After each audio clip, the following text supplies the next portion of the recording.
12 semester 4 তোমাদের এখন ABTA test paper থেকে প্রত্যেকটা পেজের আলোচনা চলছে। সেটা পার্ট এ বলো, পার্ট বি বলো, পার্ট সি বলো, প্রত্যেকটা পার্টেরই 5 নম্বর, প্রথমত ফার্স্ট পার্ট বা পার্ট এ যেটা সেটাতেই 5 নম্বরের কোশ্চেন আছে। 5 নম্বরের কোশ্চেনটা কোন বই থেকে, একদম দেখো আমার কাছে এতগুলো বই আছে, এই প্রত্যেকটা বই থেকে আমি তোমাদেরকে বলে দেবো যে এখান থেকেই উত্তরটা লিখবে এবং 3 নম্বরের প্রশ্নগুলো পেজ নাম্বার বলে দেবো, প্লাস আমি ক্যামেরাতে দেখিয়ে দিচ্ছি কোন পোর্শনটা লিখবে। আর 2 নম্বরের প্রশ্নের উত্তরগুলো কিন্তু আমার ডায়েরিতে লেখা আছে, আমি এভাবেই প্রত্যেকটা পেজ করছি, ফলে পুরোটা দেখতে থাকো। প্রথমে আমরা চলে যাব এসি 7 হয়ে গেছে, এবার এসি 30 পেজে। এই যে পেজ নাম্বার এসি 30, তোমাদের এখানে প্রশ্নগুলি আছে। অভিসারী পাতসীমানা অঞ্চলে গঠিত ভূমিরূপগুলির উৎপত্তি ব্যাখ্যা করো। দুটো কোশ্চেন আছে, 3টে কোশ্চেন থাকার কথা। 2 নম্বরে আছে বিশ্ব জলবায়ু পরিবর্তনের কারণগুলি উদাহরণ সহ আলোচনা করো। এই অভিসারী পাতসীমানা অঞ্চলে গঠিত ভূমিরূপগুলির উৎপত্তি ব্যাখ্যা করো, এটা হাজরাগিরি অর্থাৎ বুক ইন্ডিয়ার বইতে তোমরা পেজ নাম্বার 11 সুন্দর করে পেয়ে যাবে। আমি যখন তোমাদেরকে দেখাবো তখন তোমরা পারলে একটা স্ক্রিনশট নিয়ে নিবে। এছাড়া আমার ইউটিউব চ্যানেলে গেলে তোমরা অভিসারী পাতসীমানা, এই যে অভিসারী পাতসীমানা তার সংজ্ঞা, অভিসারী বা ধ্বংসাত্মক পাতসীমানা তার সংজ্ঞা, অভিসারী অর্থাৎ দুটো পাত পরস্পরের অভিমুখে আসছে, দুটো মহাদেশীয় পাত পরস্পরের মুখোমুখি এলে নবীন ভঙ্গিল পর্বত সৃষ্টি হয়, উদাহরণ। এছাড়া স্টুরার ফ্লিস তৈরি হয়, তার উদাহরণ। উঁচু মালভূমি গঠিত হয়, ইমব্রিকেট চ্যুতি গঠিত হয়, প্রত্যেকটিরই দেখো উদাহরণ দেয়া আছে। পারলে আমি পেজটা তোমাদেরকে দেখাচ্ছি, ভালো করে তোমরা স্ক্রিনশট নিয়ে নাও। এছাড়া যদি মহাসাগরীয় অর্থাৎ দুটো মহাসাগরীয় পাত পরস্পরের মুখোমুখি আসে তখন তৈরি হয় সমুদ্র খাত আর বৃত্তচাপীয় দ্বীপমালা। এইখানটা তোমাদের দেখতে এমনিতে মনে হবে যে অনেকটাই আছে, তোমরা স্ক্রিনশট নিয়ে নাও। আর আমার চ্যানেলে গেলে একদম রেডি করা নোট, তার উপর ভিডিও বানানো আছে, তোমরা দেখে নিতে পারো। চলে যাব পরের কোশ্চেন, বিশ্ব জলবায়ু পরিবর্তনের কারণগুলি উদাহরণ সহ আলোচনা করো। এটা ছায়ার নোট বইতে 112 পেজে ভালো করে আছে। আমাকে তোমরা বলেছিলে না 112 পেজ বলেছিলে, পিডিএফ সেম জিনিস পিডিএফ করে ক্লাস করে দেওয়া আছে, ফলে আবার একই জিনিস তৈরি করতে যাওয়া মানে অনেকটা সময় চলে যাচ্ছে। আচ্ছা, জলবায়ু পরিবর্তনে পৃথিবী ও বায়ুমণ্ডলের অভ্যন্তরীণ কারণ, এটা হয় মনুষ্যসৃষ্ট কারণ, না হলে পৃথিবী ও বায়ুমণ্ডলের অভ্যন্তরীণ কারণ, যে কোনো একটা আসবে। ভূ আলোড়নজনিত কারণ, তার মধ্যে আছে মহাদেশের সঞ্চরণ তথা পাত সঞ্চরণ, এটাও আমার ইউটিউব চ্যানেলে একদম মানে সংক্ষেপে নোটস করে দেওয়া আছে। মহাদেশ ও মহাসাগরের স্থান পরিবর্তন, ভঙ্গিল পর্বত সৃষ্টি। 2 আছে আগ্নেয়গিরির অগ্নুদ্গম, 3 আছে বায়ুমণ্ডলের গঠনে পরিবর্তন। এছাড়া এই যে আমি বললাম পৃথিবী ও বায়ুমণ্ডলের অভ্যন্তরীণ কারণ, আরেকটা হচ্ছে মানুষের ভূমিকা। এখানে অনেক কিছু আছে, জীবাশ্ম জ্বালানির অতি ব্যবহার, একটু ভালো করে তুলে দাও। বলছে লাস্টের পেজগুলো ভালো করে দেখা যাচ্ছে না, লাস্টের অংশগুলো দেখা যাচ্ছে তো?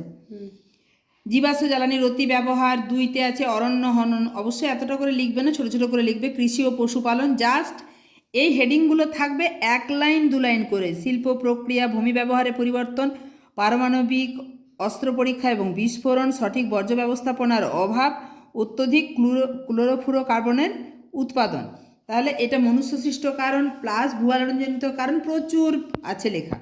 আমি বলবো যেটা সবচেয়ে ভালো হয় সেটা কোনো পয়েন্ট তোমরা বাদ দেবে না, প্রত্যেকটা পয়েন্টের আন্ডারে মূল যে লাইনটা অর্থাৎ গুরুত্বপূর্ণ যে লাইনটা, সেই লাইনটা 1টা বা 2টো লাইন তুলে দিবে, দিয়ে উত্তরটা লেখার চেষ্টা করবে।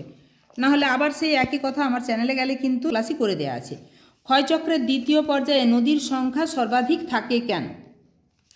এটা ছায়ার নোট বইতেই তোমরা পেজ 85তে পেয়ে যাবে। পেজ 85তে যেটা দেয়া আছে সেটা হচ্ছে বৃক্ষরূপী জলনির্গম প্রণালীর গঠনটা দেয়া আছে, ওটাই অ্যাকচুয়াল কারণ। অর্থাৎ স্বাভাবিক ক্ষয়চক্রের প্রাথমিক পর্যায়ে সমুদ্রগর্ভ থেকে সদ্যোত্থিত অর্থাৎ সেইমাত্র উঠেছে ভূমিরূপের প্রাথমিক ঢাল অনুসরণ করে কিছু অনুগামী নদী। তাহলে প্রাথমিক পর্যায়ে কিছু অনুগামী নদী, আর পরবর্তী পর্যায়ে যেহেতু অসংখ্য উপনদীরও সৃষ্টি হচ্ছে, তাই কিন্তু নদীর সংখ্যা বাড়তে থাকে। তাহলে এটাই হচ্ছে কারণ, নদীর সংখ্যা সর্বাধিক থাকার কারণ।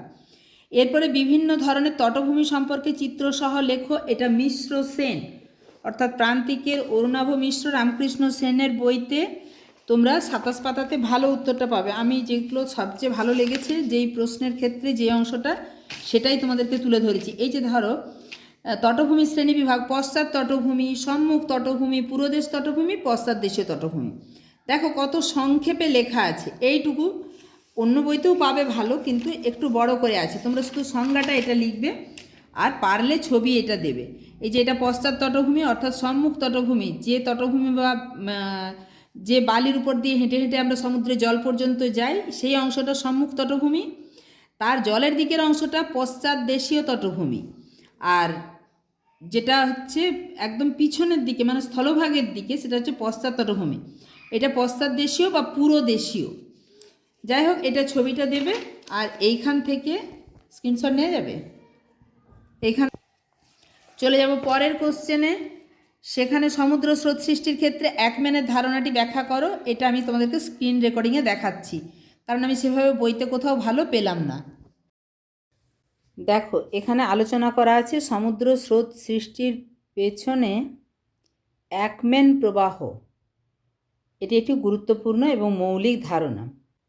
এর মূল ভিত্তি হচ্ছে কোরিওলিস বল। একম্যান লক্ষ্য করেন যে সমুদ্রের উপর দিয়ে যখন বাতাস প্রবাহিত হয় তখন সমুদ্রের জল বাতাসের সমান্তরালে না চলে কিছুটা বেঁকে যায়। এর প্রধান কারণ হলো কোরিওলিস বল, পৃথিবীর আবর্তনের ফলে সৃষ্ট বল। এরপরে যেটা তোমাদেরকে বলবো সেটা হচ্ছে একম্যান স্পাইরাল। একম্যানের তত্ত্ব অনুযায়ী সমুদ্রের উপরিভাগের জল বাতাসের ঘর্ষণে গতিশীল হয়, কিন্তু কোরিওলিস বলের প্রভাবে উত্তর গোলার্ধে জল বাতাসের গতির সাপেক্ষে ডান দিকে বেঁকে যায়, দক্ষিণ গোলার্ধে বাম দিকে বেঁকে যায়। সমুদ্রের উপরিভাগের স্তর যখন নিচের স্তরকে টেনে নিয়ে যায় তখন ঘর্ষণজনিত কারণে নিচের স্তরে জলের গতিবেগ কমতে থাকে এবং তা আরও বেশি বেঁকে যায়। তোমাদেরকে পরপর আমি পুরোটা বলে দিচ্ছি।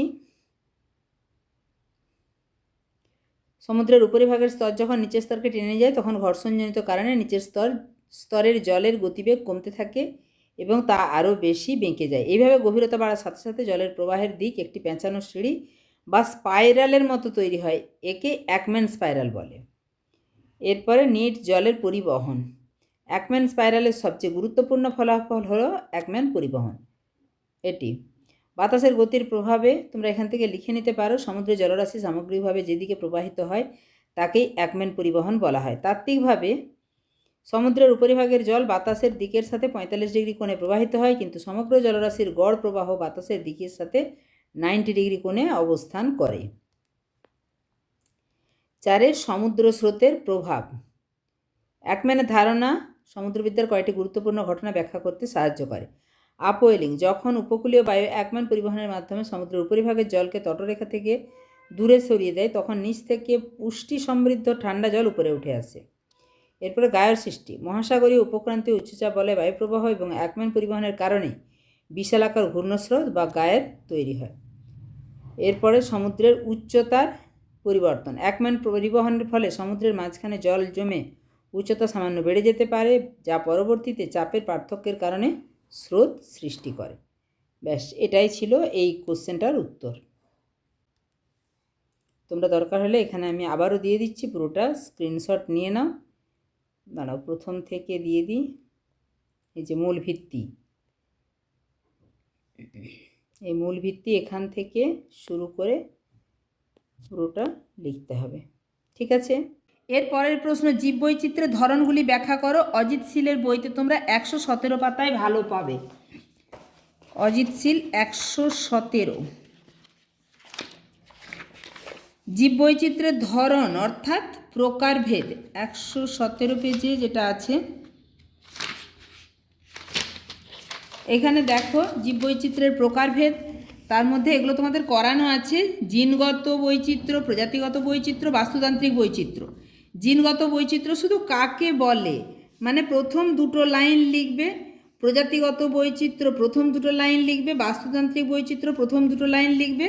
বাস্তুতান্ত্রিক বৈচিত্র্যের আবার ভাগ হচ্ছে আলফা বৈচিত্র্য, বিটা বৈচিত্র্য, গামা বৈচিত্র্য। আলফা বৈচিত্র্য হচ্ছে কোনো একটি নির্দিষ্ট গোষ্ঠীর মধ্যে যে জীববৈচিত্র্য।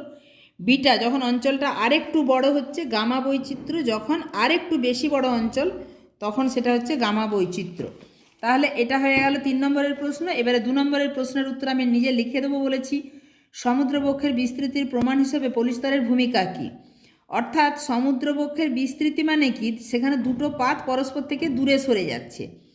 এই যে এই অংশটাতে মধ্য মহাসাগরীয় শৈলশিরা তৈরি হচ্ছে, তার দুপাশের অর্থাৎ কাছাকাছি অঞ্চলটা এইটা তো নূতন তৈরি হচ্ছে এবং তৈরি হচ্ছে যত তত সরে সরে বিস্তৃত হয়ে যাচ্ছে।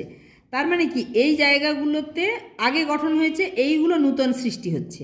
ফলে নূতন সৃষ্টি হওয়ার উপরে হয়তো 1000 বছর বা 1,00,000 বছর, যেখানে এই জায়গাগুলোর উপর কোটি কোটি বছরের পলি সঞ্চিত হয়েছে। আমি এবার পরে লেখাটা বলছি, দেখো, তাহলেই বুঝতে পারবে।